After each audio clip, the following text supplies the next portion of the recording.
Hello, everybody, and welcome to 101 Reasons to Watch Friday Night Huddle in the fall, along with Mark Porter from scoutingohio.com and Nate Klein from cleveland.com. I'm Dave Bacon.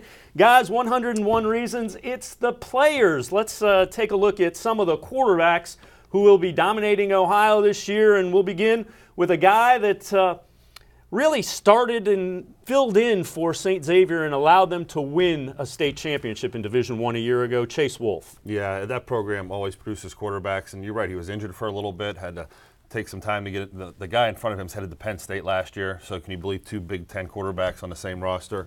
But again, if you saw Chase Wolfe at camps, like you watch him off the field, boy, can he spin the ball. And, a perfect spiral is an underrated thing. This kid can throw a perfect spiral, high level of accuracy. Then you throw in how he grew up and got stronger, and then the power and everything else came with his balls.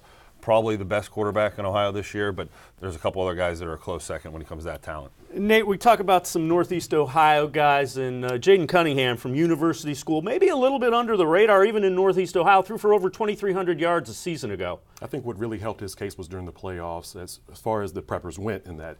But he has experience now. He's a dual threat quarterback. I even had one person tell me he's already comparing him to Troy Smith, which is very big to say that. But Jaden Cunningham brings a lot of intangibles together. He has a big arm, and he showed that off this past season. 2,300 yards passing, over 1,300 yards rushing, and 34 total touchdowns for Cunningham. Another guy to keep an eye on, LaSalle's Griffin Merritt. Was a quarterback who led them to a state championship a year ago. Yeah, and that's one of those systems where you just got to drive that bus. There's so much talent there. They have one of the best tight ends in the country, two great running backs, where he was a system guy, put up a lot of great numbers, didn't turn the ball over, and of course LaSalle ends up in the state championship year after year. He's the leader of that team, especially when it comes to getting things going on offense. Another couple of guys that I know you like, Mark, one from Northwest Ohio, one from the southern part of the state. Brennan Armstrong from Shelby is headed to Minnesota. Yeah, and you know what? He got an early offer as a freshman in high school, which brought us all to Shelby, a smaller school. And then he grew up to be a man. As we followed him throughout his camps career, sophomore year, you saw a little bit more. Junior year at camps, he's one of the biggest, strongest arm guys there. Again, spins the ball well, high level of accuracy, and then he's a better athlete than people give him credit. Sometimes when he'd take off for all those touchdowns, you'd say level of competition.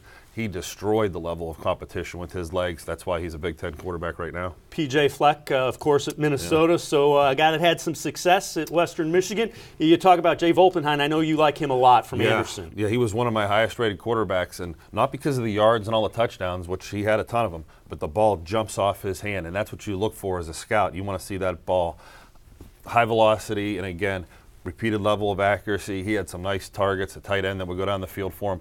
Made a lot of plays with that arm, and I expect to see him make a deep run in the playoffs this year also.